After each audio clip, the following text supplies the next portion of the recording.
Oi! Eu fiz um vídeo bem longo explicando sobre essa questão da respiração, falando de várias reações fisiológicas que acontecem no nosso organismo, fiz explicando várias coisas, só que ficou muito grande e aí não deu pra postar. Então eu vou falar aqui, mais resumidamente, vou mostrar mais os exercícios, como é que vocês vão fazer, porque eu acho importante falar desse assunto, sabe? A respiração é a base de tudo que a gente vai fazer. O oxigênio, ele é a fonte principal de energia do nosso corpo. Então, se a gente não respira direito, a gente não traz a quantidade que a gente poderia estar trazendo de oxigênio para o nosso organismo e a gente não tem um desempenho bom durante as atividades do nosso dia a dia, né? Então, o oxigênio ele vai agir, vai ser utilizado em várias reações do nosso corpo, e quando você consegue respirar de uma maneira eficiente durante uma atividade, você consegue ter um melhor desempenho durante as atividades que você se propõe a fazer. Então, se você está fazendo musculação, por exemplo, e você não tem uma respiração adequada, você traz menos oxigênio para o seu músculo, então isso vai ser menos fornecimento de energia, e também o oxigênio ele tem a característica de ser uma base.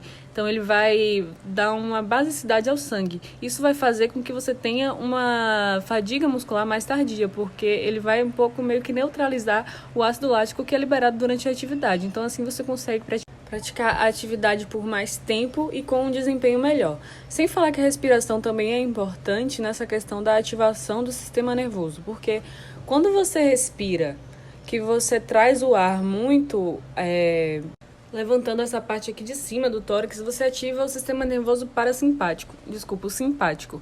E o simpático ele tem a característica de ser um sistema nervoso que vai ter reações rápidas. Então ele precisa de fonte de energia rápida, que possa queimar mais facilmente. Então ele vai utilizar a glicose como fonte de energia, ele vai estimular o fígado a produzir glicose.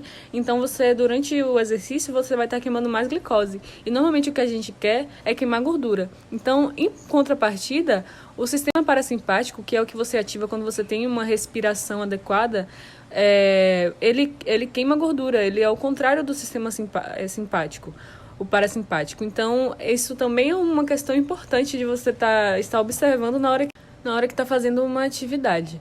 Sem falar que o sistema nervoso simpático, que é quando a gente respira errado, que ele está sendo ativado, vou falar assim a grosso modo, ele faz com que você aumente a frequência cardíaca, com que você aumente a sua pressão arterial, com que você sue mais. E essa questão de aumentar a frequência cardíaca, muitas vezes é um pouco perigoso, porque se você não tem a quantidade ideal de sangue chegando no coração, e se esse sangue não está bem oxigenado, você pode correr o risco de sofrer um infarto se você já tem alguma predisposição, algum fator familiar, ou se você já teve algum evento cardiovascular, isso pode aumentar os riscos de desenvolver algum infarto, algo assim. Então, essa questão da respiração é muito importante nessas situações também, de prevenção de complicações durante o exercício.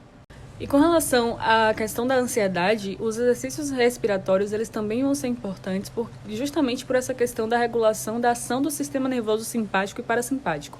Porque o simpático ele age fazendo com que você tenha uma reação que nós chamamos de luta ou fuga. Então, o seu corpo vai estar sempre preparado para estar em uma situação de risco na qual ele precisa fugir ou lutar, que é o instinto de sobrevivência. Então ele vai agir no nosso corpo liberando dois hormônios, que são o cortisol, que já é conhecido como hormônio do estresse, e ele também vai estimular a glândula suprarrenal, fazendo com que ela libere adrenalina. Então, a nossa frequência cardíaca aumenta durante um evento em que o sistema simpático está atuando mais, a nossa pressão arterial também aumenta, a nossa frequência respiratória também aumenta. Em contrapartida, o sistema parasimpático ele vai agir acalmando o nosso organismo, depois que ele vai regular a ação do simpático.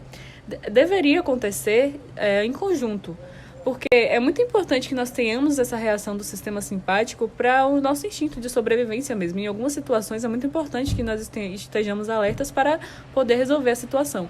Porém, o que acontece é que quando nós respiramos errado, nós acabamos ativando muito mais o simpático durante todo o dia. E isso traz reações maléficas ao nosso organismo. Então, para podermos controlar isso, nós precisamos aprender a respirar corretamente. Para vocês terem uma noção, tem pessoas que quando têm crises de ansiedade, elas sentem falta de ar, a sensação de que vão desmaiar, porque justamente a respiração ela acaba sendo mais rápida, porém é muito superficial e não consegue suprir o pulmão com a quantidade necessária de oxigênio. Se você não traz o ar para dentro dos seus pulmões, você também não oxigena o sangue. E falta sangue para suprir os órgãos, os músculos. E algumas pessoas também têm eventos de diarreia, porque não tem sangue para os nossos intestinos, para os nossos órgãos, e você acaba não conseguindo fazer a digestão corretamente. Já o parasimpático, ele age nessa situação. O parasimpático, ele é o sistema que acalma, que nós chamamos de acalmar e digerir, porque ele vai acalmar o nosso corpo, diminuir os nossos batimentos. Ele vai trabalhar na digestão, vai estar ali nervando os nossos órgãos que fazem digestão.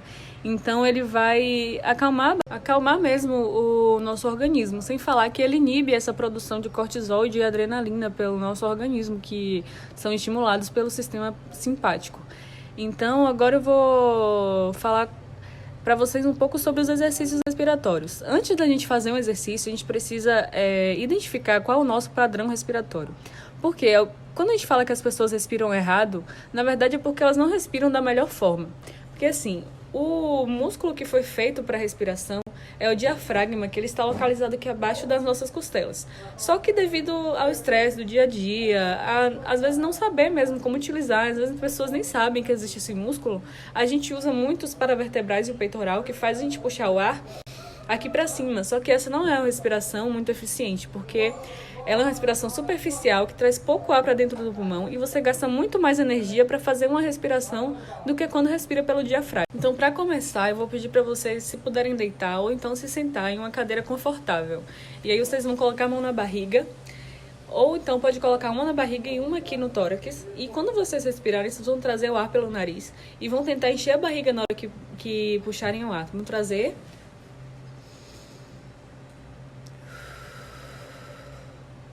E aí vocês vão perceber por onde que vocês respiram, porque apesar de parecer fácil, não é fácil. Muitas pessoas têm fraqueza muscular, muitas pessoas não têm coordenação, e aí elas não conseguem, sempre estão trazendo ar aqui, respira e enche aqui em cima, e esse não é o correto, como eu acabei de falar, né? Então vocês vão primeiro identificar qual é o padrão de vocês. Identificado isso, vocês podem continuar deitados e fazer o exercício. Para algumas pessoas é mais fácil deitado.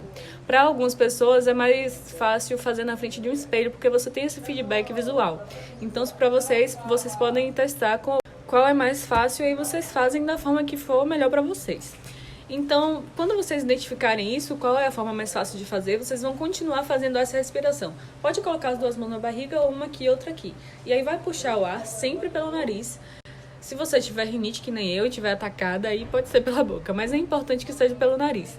E vai expulsar o ar pela boca.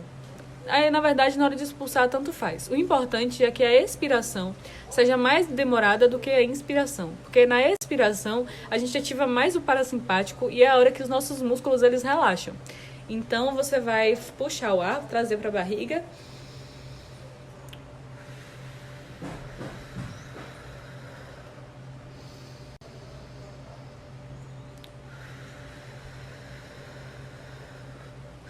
E a gente faz esse biquinho que é para aumentar a resistência do ar na hora que ele passar, para demorar mais a expiração e também porque ele ajuda a fortalecer a nossa musculatura expiratória.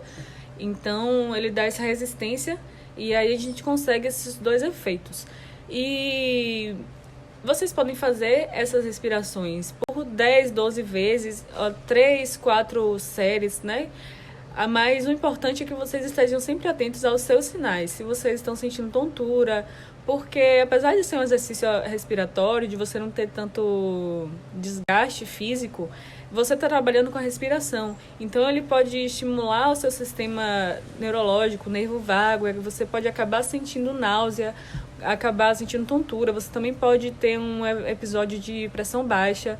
Então, você tem que ficar atento aos seus sinais e também tem que dar um tempo para a musculatura descansar, porque é um músculo também e ele precisa descansar para não entrar em fadiga.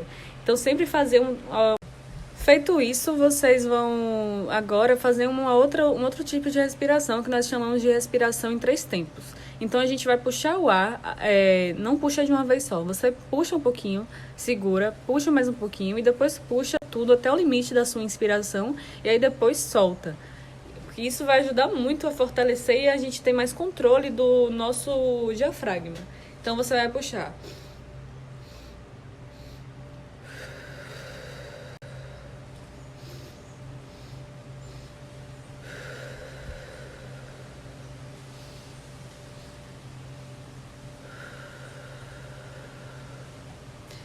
Esse é um exercício que ele também não é tão fácil, porque esse controle de você puxar 3 vezes, segurar e trazer para a barriga já é uma coisa que precisa de um pouco mais de coordenação. Então ele pode ser um pouco difícil, mas é importante tentar porque ele ajuda muito no fortalecimento dessa musculatura.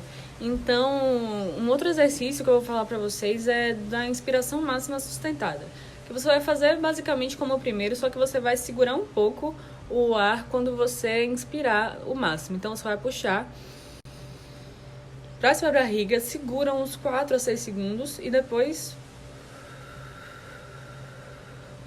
solta. Puxa.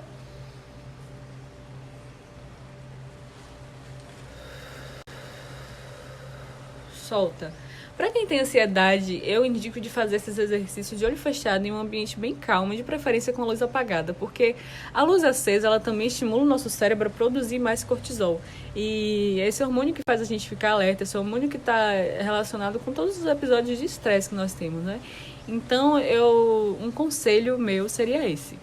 Além disso, nenhuma atividade ela é um milagre na vida da gente, né? Então nada é completo sozinho. A respiração, eu costumo dizer que ela é a base para as outras coisas que nós vamos fazer. Então, eita mosca. Se você vai praticar uma atividade física, é importante que você tenha uma boa respiração para você ter um bom desempenho. Claro que esse exercício ele é muito interessante para relaxamento, ele é muito interessante para o nosso desempenho, mas ele não vai fazer nada por você sozinho. Então, o que eu aconselho é que vocês treinem a respiração para que vocês consigam controlá-la nos outros momentos, mas que vocês pratiquem sempre outras atividades. Uma atividade que eu gosto muito para diminuir a ansiedade quando eu estou nos momentos de estresse na faculdade, eu sempre faço yoga. Eu praticava com uma professora, hoje eu pratico isso mais sozinha no meu quarto, mas me ajuda muito quando eu estou ansiosa e o yoga ele é muito isso, né, de respiração, de você controlar a sua respiração. E eu até posso depois, de repente, fazer algumas posturas que eu costumo fazer só que aí primeiro eu preciso que vocês pratiquem os exercícios respiratórios para que vocês consigam ter um bom controle da respiração e assim ter um bom desempenho nas práticas do yoga. Isso também se vocês quiserem, né? Então vocês depois deixam aqui pra mim se vocês acham interessante. E é isso, gente. Obrigada. Eu não sei porque eu falei obrigada, mas é nóis. E se vocês não entenderam alguma coisa, depois é só procurar no Google. Brincadeira, né? Pode me perguntar.